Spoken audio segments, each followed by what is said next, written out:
Video देखने से पहले प्लीज अपनी स्क्रीन पर सब्सक्राइब और इस घंटी के बटन को दबाइए, फिर ऑल के बटन पर प्रेस कीजिए।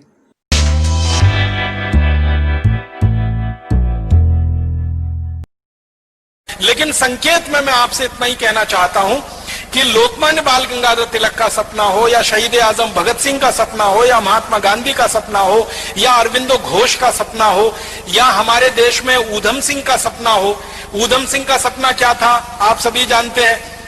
हमारे भारत देश में एक अंग्रेज अधिकारी बहुत कुख्यात और बहुत क्रूर आ गया था जिसका नाम था डायर। अमृतसर में उसकी पोस्टिंग हो गई थी और उसने एक रॉलेट एक्ट नाम का कानून बना दिया था जिसमें नागरिकों के मूल अधिकार पूरी तरह से खत्म होने वाले थे और नागरिकों के मूल अधिकार खत्म होके सब कुछ हमारी आजादी जो भी थोड़ी बहुत बची हुई थी वो अंग्रेजों के पास जाने वाली थी। तो उस रॉलेट एक्ट के विरोध में 14 अप्रैल 1919 को जलियांवाला बाग में एक बड़ी सभा हुई थी जिसमें 25,000 लोग शामिल हुए थे। उस बड़ी सभा पर डायर ने अंधाधुंध गोलियां चलाई थी। आप अंदाजा लगा सकते हैं अगर आप में से किसी भाई ने और बहन ने पुलिस में नौकरी की हो या सेना में नौकरी की हो तो इस बात का अंदाजा उनको बहुत अच्छे से लगेगा। 15 मिनट के अंदर 1650 राउंड गोलियां चलाई थी डायर ने। 15 मिनट के अंदर 1650 राउंड गोलियां चली थी और 3000 से ज्यादा क्रांतिकारी वहीं तड़प तड़प के मर गए थे। आप में से जिन लोगों ने अमृतसर देखा है, जलियांवाला बाग देखा है, आपको मालूम है जलियांवाला बाग के घुसने के लिए और निकलने के लिए एक ही दरवाजा है। चारों तरफ से वो चार दीवारी से घिरा हुआ है और दरवाजा भी मुश्किल से 4, 4.5, 5 फीट का है। उस दरवाजे पर डायर ने तोप लगा दी थी आके ताकि कोई निकल के भागने ना पाए। और जलियांवाला बाग में एक कुआं है, बल्कि 2 कुएं हैं, अंधे कुएं के रूप में जाने जाते हैं। अंधाधुंध जब 1650 राउंड 1650 राउंड गोलियां चली तो जो गोलियों के शिकार हुए वो तो वहीं पे शहीद हो गए। जो बच गए उन्होंने जान बचाने के लिए कुओं में छलांग लगाई और कुआं लाशों से पट गया, मृत शरीरों से पट गया। और 15 मिनट तक अंधाधुंध गोलियां चलाकर हंसते हुए खिलखिलाते हुए डायर वहां से चला गया।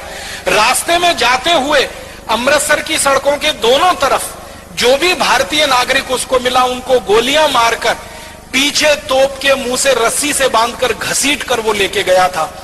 इसका इनाम उसको अंग्रेजों की संसद की तरफ से मिला था, शाबाशी मिली थी, उसकी पदोन्नति हुई थी, उसका प्रमोशन हुआ था और उसको भारत से लंदन भेज दिया गया था और बड़े ओहदे पर। ऊधम सिंह उसी हत्याकांड के समय लोगों के बीच में शामिल थे और आप जानते हैं कि उनकी उम्र मुश्किल से उस समय 11-12 साल की हुआ करती थी। तो उस हत्याकांड के समय जब वो शामिल थे और उन्होंने अपनी आंखों से देखा तो उन्होंने संकल्प लिया था और संकल्प उनका यह था कि जिस डायर ने क्रूरता के साथ मेरे देश के नागरिकों की हत्या की है इस डायर को मैं नहीं छोड़ूंगा, यह मेरे जीवन का आखिरी संकल्प है। और इस संकल्प को पूरा करने के लिए आपको एक बात और मालूम है शहीद आजम ऊधम सिंह की कि घर से एकदम गरीब थे, माता पिता का साया उठ चुका था, अनाथ आश्रम में बड़े हुए थे पलकर।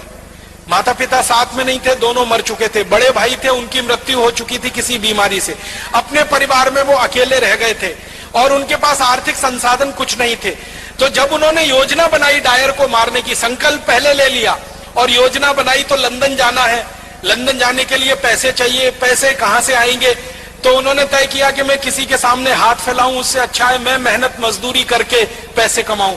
तो उन्होंने कारपेंटरी का काम सीखा, ये लकड़ी का काम जिसको हम कहते हैं, और लकड़ी का काम करते करते इतने पैसे जमा किए कि अमेरिका गए, फिर अमेरिका से लंदन पहुंच गए।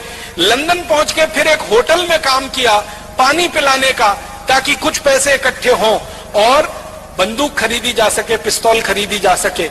और ये सब काम करते करते शहीद आजम ऊधम सिंह को आप जानते हैं 21 साल लग गए।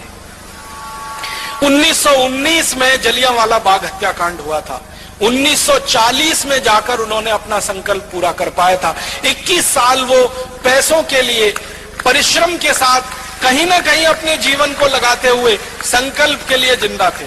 21 साल के बाद 1940 में किंगस्टन एक जगह है लंदन में, किंगस्टन पैलेस, वहां पर जब डायर का एक बड़ा कार्यक्रम हो रहा था और उसको मालाएं पहनाई जा रही थी और उसका सम्मान किया जा रहा था। उस कार्यक्रम में ऊधम सिंह पहुंचे थे और अपनी जेब से रिवॉल्वर निकालकर तड़ातड़ 3 गोलियां मारी थी और 3 गोलियां मारकर एक ही वाक्य कहा था कि आज मैंने 21 साल पहले का मेरा संकल्प पूरा किया है और मैं अब इसके बाद 1 मिनट जिंदा नहीं रहना चाहता। 1 मिनट भी जिंदा नहीं रहना है, अब मेरे दिल की इच्छा पूरी हुई है। तो रिवॉल्वर को अंग्रेज अधिकारी के सामने जब उन्होंने सौंपा तो अंग्रेज अधिकारी के हाथ कांप रहे थे। उसको ये लगता था कि ये मुझे भी नहीं मार देगा। तो ऊधम सिंह ने कहा, घबराओ मत, मेरी तुमसे कोई दुश्मनी नहीं है। मेरी तो डायर से दुश्मनी थी जिसने मेरे देश के 3000 लोगों को मारा। क्रांतिकारियों का इतना ऊंचा आदर्श कि जो संकल्प लिया है उसी की पूर्ति के लिए जीवन लगा देना है, उसमें 10 साल लगे, 15 साल लगे, 20 साल लगे, 21 साल लगे, ये शहीद आजम ऊधम सिंह से सीख को मार दिया है, इसलिए इसको इनाम मिलना चाहिए।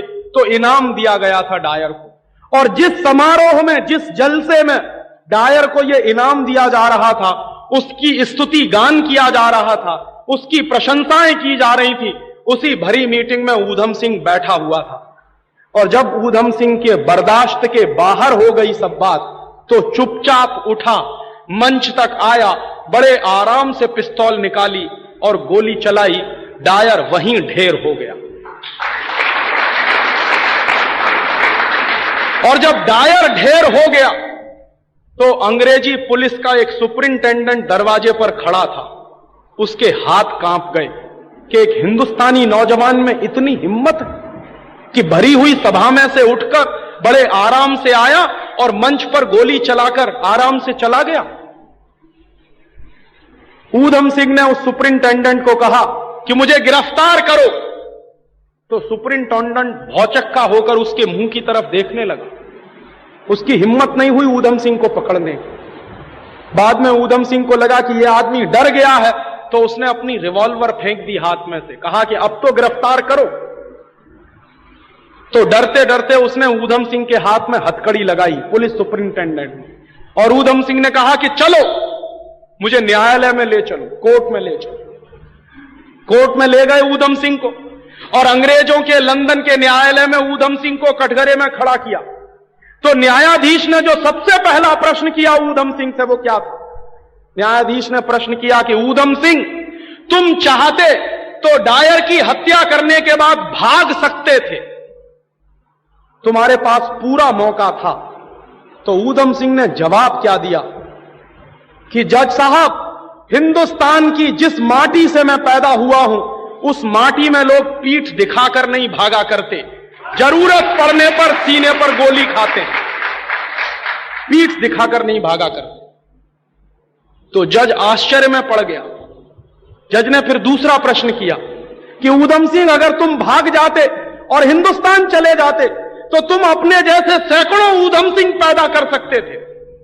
तो उसने जवाब दिया कि जज साहब, आप इस गलतफहमी में मत रहिए।